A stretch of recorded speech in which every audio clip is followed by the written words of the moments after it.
Estamos en la clase 4 de Elementos de Finanzas para Empresas o Administración Financiera de Pergaminos.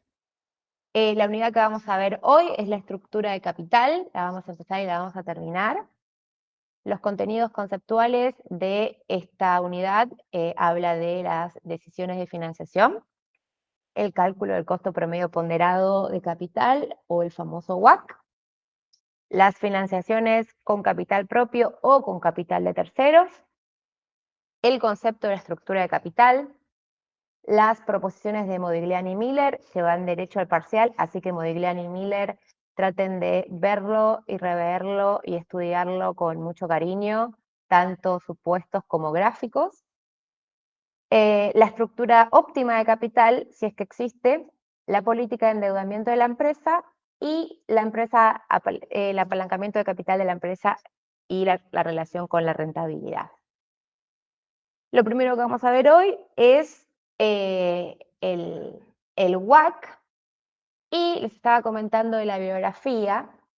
Yo siempre les incluyo la bibliografía que figura como obligatoria en la cátedra, pero estuve leyendo las unidades y el capítulo 14 y el capítulo 17 de Bradley Myers lo pueden tomar como opcionales, o al menos léanlos pero no los estudien, ya que el capítulo 14 habla de los mercados eficientes y el capítulo 17 habla del pago de dividendos de las empresas, que son una introducción bastante larga a el core, la base de esta unidad de la estructura de capital, que es el capítulo 18 y el capítulo 19.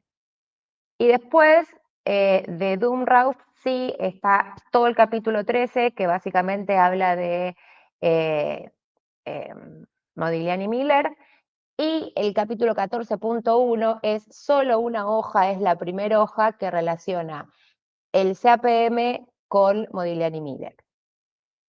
Así que esas son la bibliografía de este capítulo. Recuerden, 14 y 17 es opcional. Profe, Sí. de Dunrams, entonces.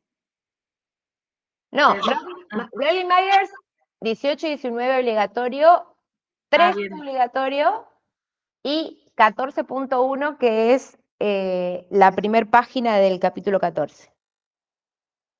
Bien, perfecto.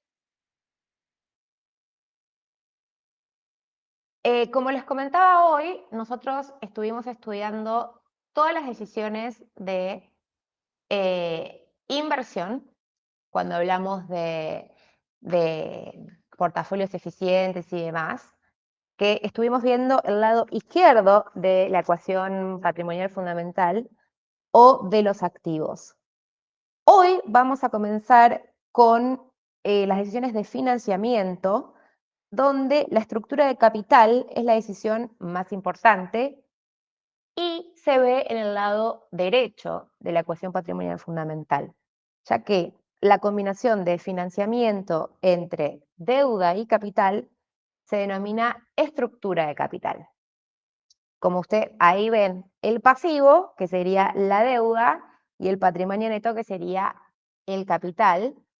O también, bueno, gracias a Dios, la deuda va a ser siempre D, y el patrimonio neto o acciones van a estar representadas por la E de equity en inglés, acciones en inglés. Vamos a examinar las opciones de la estructura de capital y su impacto en el costo, y vamos a ver si existe una estructura de capital óptima. Algunos dicen que sí, otros dicen que no.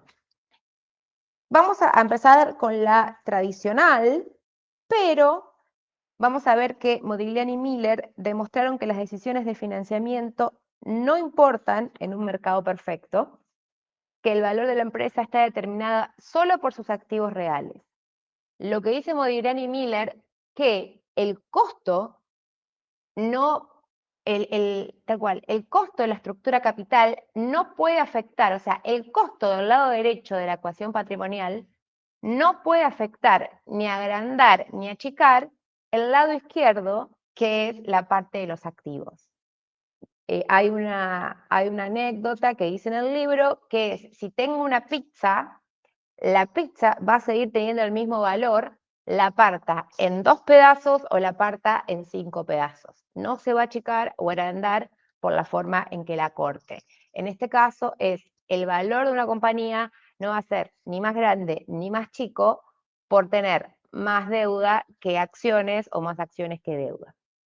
Entonces, lo que reflejan de vuelta Modigliani y Miller es que las decisiones de financiamiento, si tenemos un mercado perfecto, no determinan el valor de la empresa, sino que el valor de la empresa está determinado por sus activos reales. Esto vamos a demostrarlo, lo vamos a ver a Modigliani y Miller matemáticamente y etcétera hoy, y después lo vamos a derribar porque Modigliani y Miller adaptan este modelo de política de endeudamiento, ya que en la práctica sí importa la estructura de capital, pero vamos a ver que estas importan porque hay imperfecciones del mercado, como por ejemplo impuestos, costos de quiebra, insolvencia, información imperfecta o ciertos incentivos de la gerencia que van a hacer que la estructura de capital tenga distintos costos.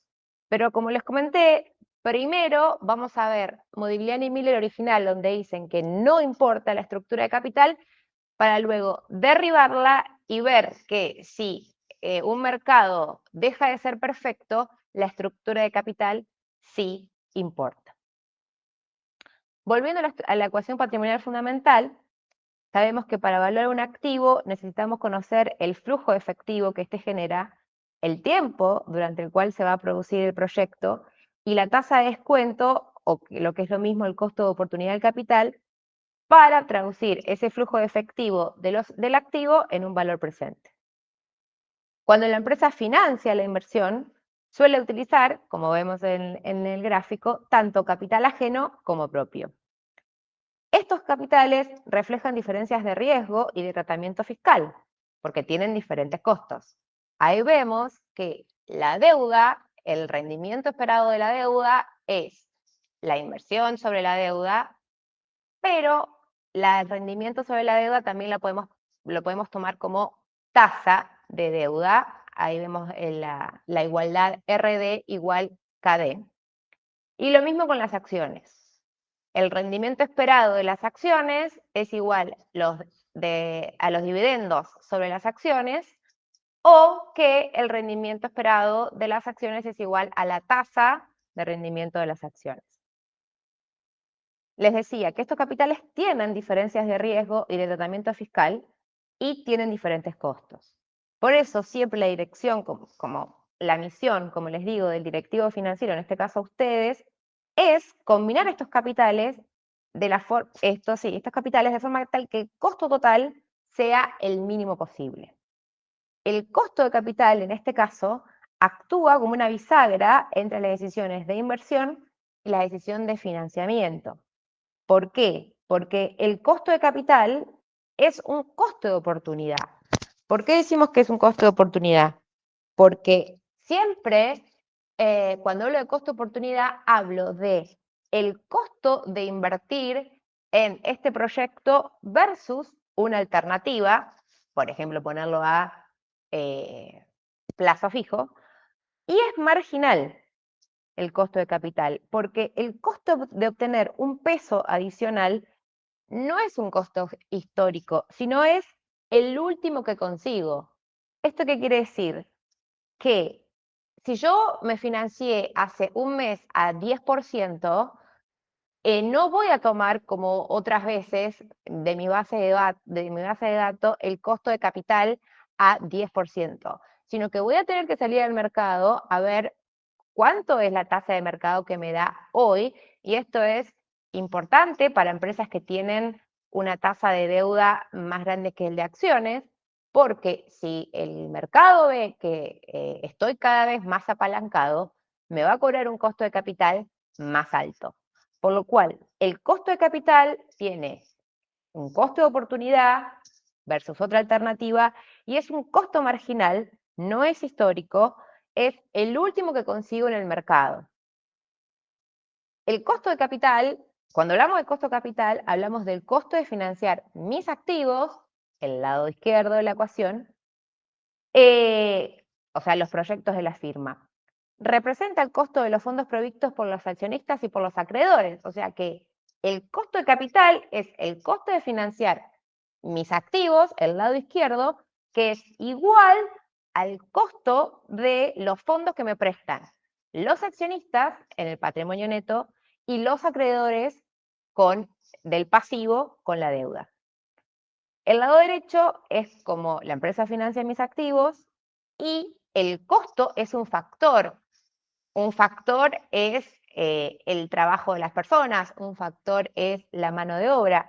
Por lo tanto, cada componente del costo tiene un riesgo específico, sean la deuda y sean las acciones. Para ver el costo total de mis proyectos de financiación, uso finalmente el costo promedio ponderado de todas las fuentes de capital, en este caso deuda y acciones. En la estructura de capital hablamos del lado derecho del balance, solo de las de largo plazo. Las de largo plazo tienen permanencia. No estamos hablando de las deudas comerciales que están en el pasivo al comienzo. La pregunta, si les hacen, si cambiaría el valor del lado derecho según cómo esté repartido el lado izquierdo, es mentira. Así como tampoco cambiaría el valor del lado izquierdo según esté repartido el lado derecho. Digamos, la estructura de capital no puede cambiar el valor final del lado de los activos.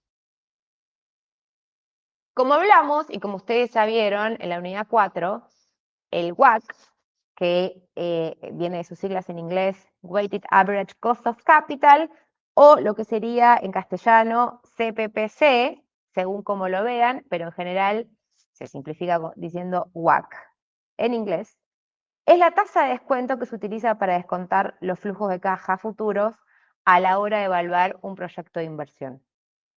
El costo de capital requiere tanto el costo de las acciones, o sea, lo que sería capital propio, como el costo de la deuda ponderado por cada fuente de capital total. ¿Esto qué es? Empecemos de vuelta. El rendimiento esperado de los accionistas, del equity de las acciones, por el porcentaje de las acciones. Si yo hago equity sobre equity más deuda, que sería todo el capital, lo que tengo es el porcentaje de acciones de mi capital total. Lo mismo al lado, tengo el costo de la deuda, la tasa de financiamiento de la deuda, por el escudo fiscal, que es 1 menos la tasa de descuento, por el peso de la deuda o el porcentaje de la deuda sobre el total del capital. El cálculo del WACC es interesante porque tiene 3 enfoques distintos que podemos verlo de las finanzas, tanto el lado izquierdo como el lado derecho. Desde el lado izquierdo de la compañía, el activo es la tasa que uso para descontar el flujo de caja. Desde el lado del pasivo es el costo económico de la compañía para atraer capital y, si lo veo como inversor, es el retorno que espero como inversor al invertir en deuda o en patrimonio de la compañía. O sea que el WACC me está diciendo, desde el lado del activo, ¿cuánto me va a salir financiar un proyecto? Mi flujo de caja esperado. Desde el lado del pasivo, el costo que me va a salir tanto acciones, emitir acciones, como tomar deuda, y como inversor también me está dando el dato que es el retorno que espera de la compañía si yo quiero poner plata en la compañía. El WACC, como ven, pondera los costos de cada fuente de capital, independientemente que sean propias o de terceros. El WACC es, como su nombre indica, una ponderación. Si el WACC es inferior a la rentabilidad sobre el capital invertido, se genera un valor económico agregado. ¿Esto qué quiere decir? Si el WACC de la compañía, de lo que me sale, la tasa de las acciones más la tasa de la deuda por el porcentaje de deuda, me da 8 y mi proyecto de inversión me da una rentabilidad de 10, o sea, el WACC es inferior a la rentabilidad sobre el capital invertido, me genera un valor agregado. El WACC me costó 8, el proyecto me rindió 10, tengo una diferencia de 2, que es un incremento de valor. En este caso, la KE, la tasa de rendimiento de los fondos propios, de las acciones, será un viejo conocido porque ya lo vimos en el modelo CAPM.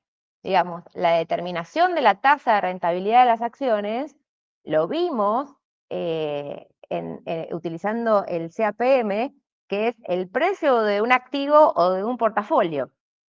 ¿Se acuerdan que el CAE lo pensábamos como una relación lineal entre riesgo y rentabilidad, donde determinábamos la tasa de rendimiento esperada de la acción como una tasa libre de riesgo más una beta multiplicada por la tasa de riesgo de mercado menos la libre de riesgo. Y si la empresa tenía deuda, teníamos que incorporar el riesgo financiero y determinar la beta apalancada. Así que el KE se determina por el modelo CAPM y el KD, o sea, la tasa de rendimiento de la deuda, viene determinado por la estructura financiera, no por los mercados de capitales, conforme la estructura de la compañía, es el costo del pasivo sin riesgo más una prima de mercado por la financiación. La ventaja que tiene el WACC es que determina el costo de la inversión independientemente de la fuente de financiación, sean acciones, sean deuda, para poder determinar la mejor tasa de rendimiento y por tanto generar un valor agregado a los accionistas. Ustedes al WACC finalmente lo van a terminar comparando con la TIR, con el BAN, no hay un mejor método, sino que va a ser un método más para determinar el costo del capital. La ventaja del WACC es que no distingue, o mejor dicho, incluye tanto fondos propios como fondos de terceros. Para puntualizar y que quede, la estructura de capital de una empresa, que es su ratio deuda sobre equity, deuda sobre acciones, es la forma que tiene mi empresa de financiarme a corto, mediano y largo plazo. Y la estructura de capital determina el costo de la misma. O sea, mi ratio de deuda sobre acciones va a determinar el costo de capital de la empresa mediante el WACC. Acá sí voy a hacer una diferencia entre deuda y acciones. Por un lado, a los accionistas, la deuda que pido a los acreedores y la deuda que pido, o el capital que pido a los accionistas, tienen distintos niveles de riesgo, ya que los accionistas buscan un aumento en el valor de la empresa y de los dividendos, tienen menor prioridad de pago, por tener menor prioridad de pago, piden un mayor rendimiento. De vuelta, los acreedores tienen prioridad de pago. Cuando yo tengo una empresa, lo primero que pago es las deudas a la gente que debo. Y como marginal, con lo que resta el saldo, pago a los accionistas. Por eso, hay una diferencia entre el riesgo que toma un accionista o el riesgo que toma un acreedor. Los accionistas buscan que la empresa aumente su valor y les dé dividendos. Los acreedores buscan que la empresa tenga rentabilidad. Y como tienen prioridad de pago, van a tener menos exigencia de rendimiento. Y, por supuesto, también va a haber efectos impositivos, ya que no es lo mismo la deuda tomar deuda que emitir acciones porque los intereses de deuda son deducibles a efecto del pago de impuestos. Por lo cual, esto lo vamos a ver en Modigliani-Miller nivel 2, donde vamos a incorporar la tasa impositiva como escudo fiscal.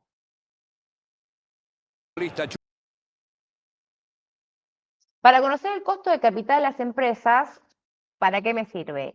Sirve para saber qué inversiones puedo aceptar. Como les decía, conozco el WACC, estoy en 8, mi costo de capital es 8, y si un proyecto me va a dar 10, lo acepto. Si un proyecto me va a dar 6, no lo acepto.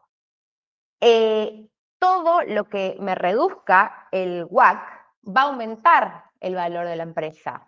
Esto es, si se acuerdan la fórmula, era el valor de la empresa, era el flujo proveniente de los activos sobre mi costo de capital. Cuando el costo de capital baja, el valor de la empresa sube. El primero que da una teoría sobre la estructura de capital fue David Durand en el año 52. Este decía que un uso moderado del endeudamiento permitía reducir el costo de capital, logrando que aumente el valor de las acciones. Debía existir, Durand, o la postura tradicional, decía que debía existir un nivel de endeudamiento óptimo que lograba, por un lado, minimizar el costo de capital y por el otro, maximizaba el valor de la compañía. Entonces, ¿qué decían los tradicionalistas o Durand? Que había un WACC óptimo que hacía un valor de la compañía máximo. Esto nos da como conclusión que había una estructura óptima de capital. Era la visión tradicional, ya que incorporaba la versión del apalancamiento financiero. Como les comentaba, si el WACC es inferior a la rentabilidad sobre el capital invertido, se genera un valor económico. El apalancamiento dice que es posible ampliar los rendimientos cuando se financia parte del negocio con la deuda, cuyo costo es menor, obviamente, al rendimiento del activo. Creer que incrementar los rendimientos del accionista, incrementando los rendimientos, el accionista va a estar mejor, le llama la atención ingenua porque no piensan que un accionista, al tener una empresa más endeudada, no va a pedir mayor rendimiento. ¿Se acuerdan que para que las personas sean racionales eran mayor riesgo, mayor rendimiento? Si una empresa está más apalancada, tiene más deuda, el accionista va a pedir más rendimiento, por lo cual esta versión de que si estaba más endeudada la empresa iba a valer más, o sea, si tenía un WACC más chico y la empresa iba a valer más, es ingenua porque no tiene en cuenta que los accionistas van a pedir un mayor rendimiento. A un mayor rendimiento de los activos o EBIT, más me conviene tomar deuda, y a un menor rendimiento de los activos, más me conviene emitir acciones. ¿Por qué? Porque la ganancia por acción se incrementa en medida que el rendimiento de los activos se encuentra por encima del costo de la deuda, o lo que decíamos, que los rendimientos de los activos sean mayor a el costo de capital. ¿Qué factores influían en la versión tradicional de apalancamiento? Como primera medida, lo que les comentaba, la flexibilidad financiera, la capacidad de la empresa que tiene para conseguir fondos. No es lo mismo tener una empresa levemente apalancada que tener una empresa muy apalancada. Entonces, no va a ser esto de que tomar deuda ayuda a mejorar el valor de la compañía. Porque se me va a entrar a complicar si cada vez estoy más endeudada y voy a tener una inflexibilidad para conseguir fondos. Por otro lado, está el riesgo inherente del negocio. Si tengo una empresa más endeudada, veré si, por ejemplo, puedo tener variabilidad del precio de los insumos, la capacidad de ajustar mis costos, voy a tener rigidez, voy a tener variabilidad en la tecnología. Si estoy más endeudado y no puedo tener otros proyectos, voy a tener una tecnología más antigua, voy a elegir proveedores más baratos que seguramente van a desalentar la calidad de lo que produzco en la firma. Así que la deuda también me influye en el riesgo del negocio. Y finalmente, la posición fiscal. Esto es lo único positivo de la deuda, que a mayor deuda, mayor ahorro en impuestos, y a mayor tasa impositiva, mayor es el incentivo en endeudarme, porque más ahorro. Hay, la posición fiscal me ayuda doblemente. Tomo mayor deuda, ahorro más en impuestos.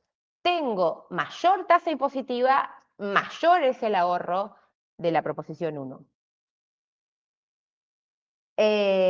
Y finalmente, también las actitudes de los administradores frente al endeudamiento.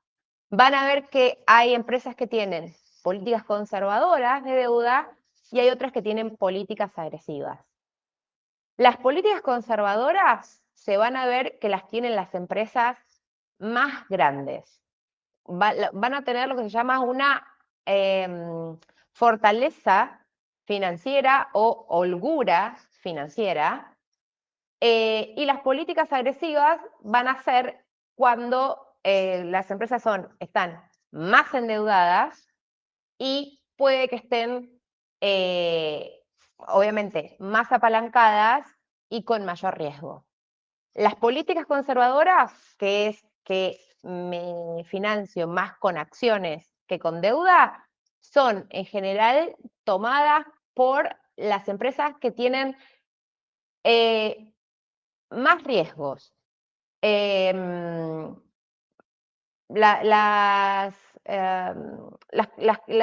que tienen más riesgos. Por ejemplo, las empresas tecnológicas. Las empresas tecnológicas en general se van a financiar con acciones, porque les va a costar más en el mercado conseguir préstamos que conseguir capital. Las políticas agresivas, o sea, de mucha deuda, la van a tener compañías con menos riesgo. Por ejemplo, una aerolínea. ¿Por qué? Las aerolíneas, al tener tantos activos reales y tantos flujos de efectivo, pueden usar mucho el escudo fiscal, o sea, tienen las ventas aseguradas y tienen las depreciaciones aseguradas, por los cuales los deudores no van a tener temor en prestar porque tienen un respaldo en activos. Así que factores que influyen en la estructura de capital, sea tomo más deuda o tomo más acciones, el último es la actitud de cada empresa. Las políticas conservadoras de menor deuda y más acciones la van a tener las que tienen más riesgos, tienen más intangibles, tienen menos flujo de efectivo, como por ejemplo las empresas tecnológicas, y las políticas agresivas de deuda, empresas que toman mucha deuda, van a ser las empresas que tengan más activos reales, más flujos de caja, donde se pueda descontar mejor la tasa impositiva y sea más grande el escudo fiscal. Recién vimos la versión de la estructura óptima de capital, que decía que yo, si bien tengo una torta, que el activo es igual al pasivo, tiene que tener el mismo tamaño, no difiere, lo que decía es que no difería la estructura de capital de cómo me financio, llegan después de Durant o de la visión tradicionalista, Modigliani y Miller, que se los voy a presentar. Franco Modigliani es italiano, luego se mudó a Estados Unidos. Por este trabajo le dieron un premio Nobel de Economía. Trabaja fundamentalmente, murió, pero trabajó fundamentalmente en Estados Unidos. Y Miller, estadounidense, también fue premio Nobel de Economía por este trabajo y estuvo también no solo en la escuela americana, sino en la escuela europea. Cuando entra en escena Modigliani y Miller, nos dicen que las decisiones de estructura de capital son irrelevantes en los mercados de capitales perfectos. En el año 58 publican el artículo que hace la diferencia, pero, como siempre decimos, el modelo, la tesis de estos dos economistas tiene supuestos. Los supuestos son bastante cuestionables y son partes fundamentales de que las conclusiones del modelo.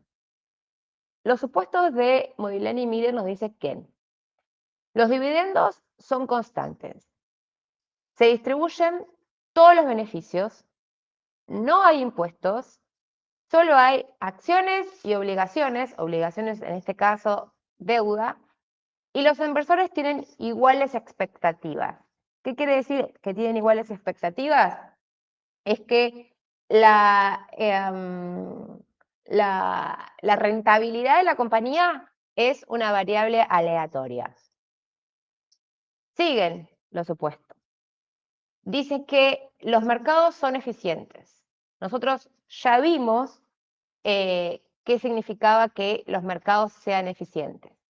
Los mercados sean eficientes quiere decir que no hay impuestos, y esto, por favor, es muy relevante en el supuesto primero de Modigliani y Miller. No hay impuestos. Los estimadores son insesgados, o sea que toda la información es perfecta. La oferta y la demanda está atomizada, esto quiere decir que hay un mercado de compradores y vendedores donde no hay monopolio, donde el arbitraje funciona perfectamente, no hay costos de transacción, la información es simétrica, gratuita, está disponible, los precios se ajustan con rapidez y reflejan toda la información. ¿Qué nos dice? Que no hay costos de agencia, ¿se acuerdan de los costos de agencia de la primer clase? No hay incentivos para que la administración de las empresas sean distinto al beneficio de los accionistas. No hay costos de quiebra y toda la deuda es libre de riesgo. Este también es un supuesto muy fuerte para un modelo donde, ya les digo, los mercados de capitales son perfectos, los beneficios futuros son una variable aleatoria, las empresas se agrupan en clases de riesgo equivalente, solo existen diferencias de escala. ¿Esto qué quiere decir? Si una empresa tiene una evaluación de 10 y tiene una beta de 0,10, va a tener la misma rentabilidad que una empresa con una beta de 10, de 0,10, la rentabilidad, pero con una utilidad operativa de 100, la única diferencia que va a haber entre una compañía que tiene la misma beta, o sea, que tiene el mismo riesgo, es el valor de las acciones, el valor de mercado.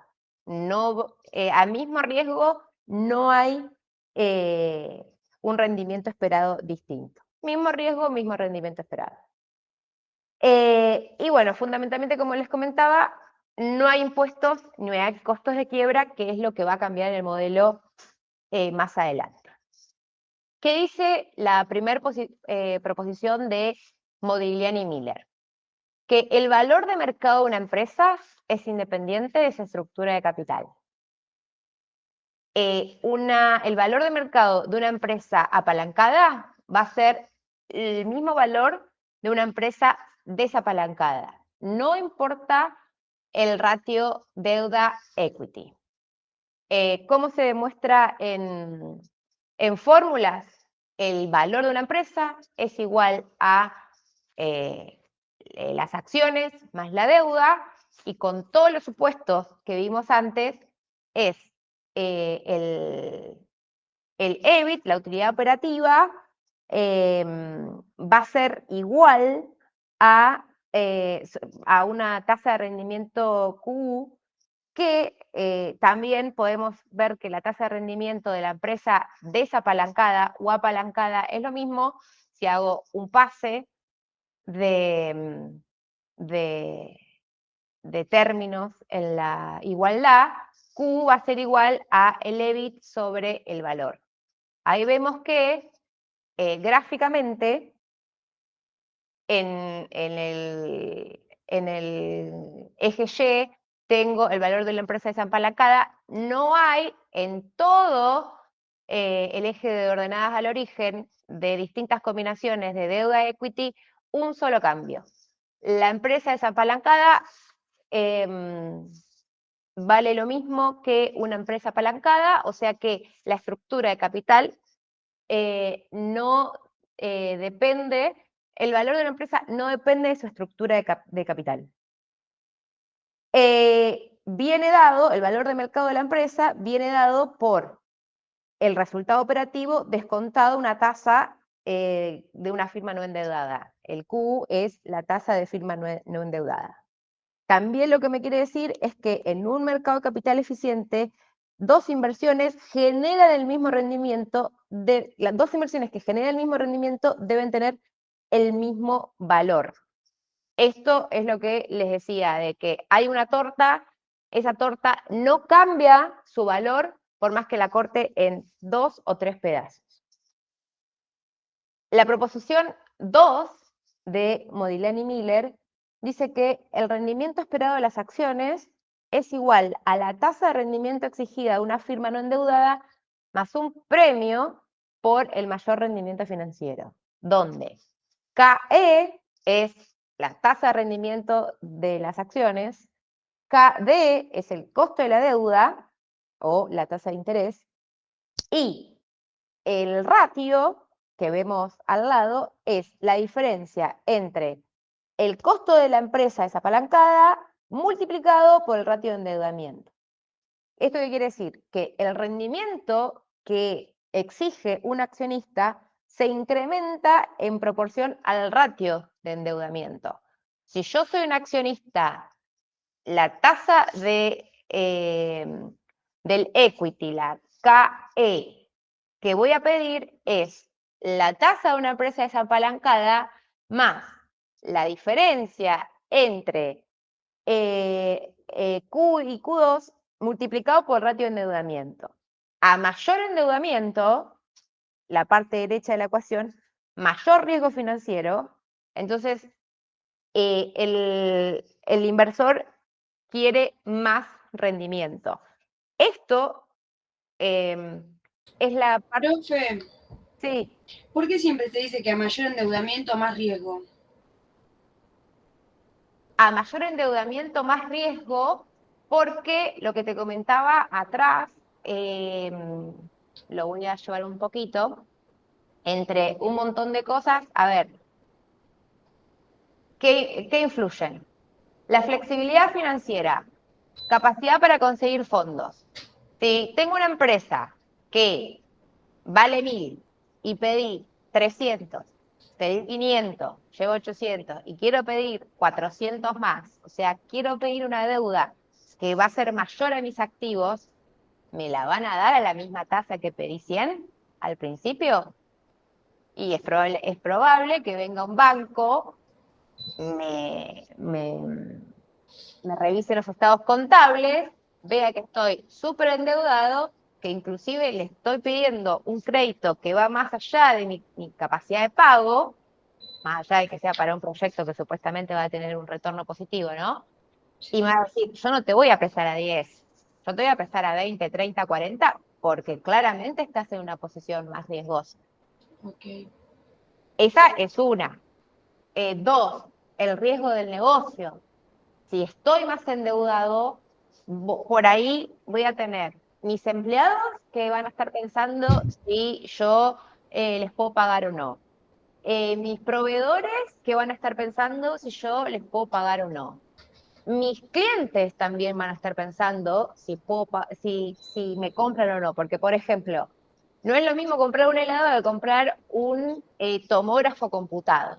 Yo le compro un tomógrafo a una empresa que quiebra y el día de mañana, o un auto, compro un auto a una empresa que quiebra y el día de mañana no tengo repuestos para mi auto, porque quebró, no se fabrican más. Entonces, el endeudamiento tiene muchos riesgos, que me cobren más caro la tasa, que los clientes no me quieran comprar, que los proveedores no me quieran vender, que mis empleados no estén tan incentivados, que no me pueda subir al- a la línea de tiempo tecnológica y me quede atrasado en la tecnología. Y bueno, lo único que yo les comenté en ese momento, lo único que sí limita un poco el riesgo de la deuda es que mayor deuda, mayor ahorro en impuestos, inclusive mayor tasa impositiva, mayor ahorro general, digamos. Pero dentro de todos los factores, la posición fiscal es la única que me ayuda a estar endeudado. Después va a ser todo negativo, porque mayor, es como hablaba hoy de las personas de los mercados de capitales, las personas son racionales. Si yo veo un mayor riesgo y yo tengo mi dinero y lo quiero y lo voy a prestar, si para correr un mayor riesgo voy a pedir un mayor rendimiento. De hecho, es lo que veo en la proposición 2. Yo soy un accionista. ¿Ven el cursor o no ven nada, por ejemplo? Se va a cortar la llamada, dice, dentro de 2 minutos. Bueno, hagamos un break de 5 minutos y seguimos, ¿les parece? Porque el Meet es gratis solamente 1 hora. Bueno, Listo.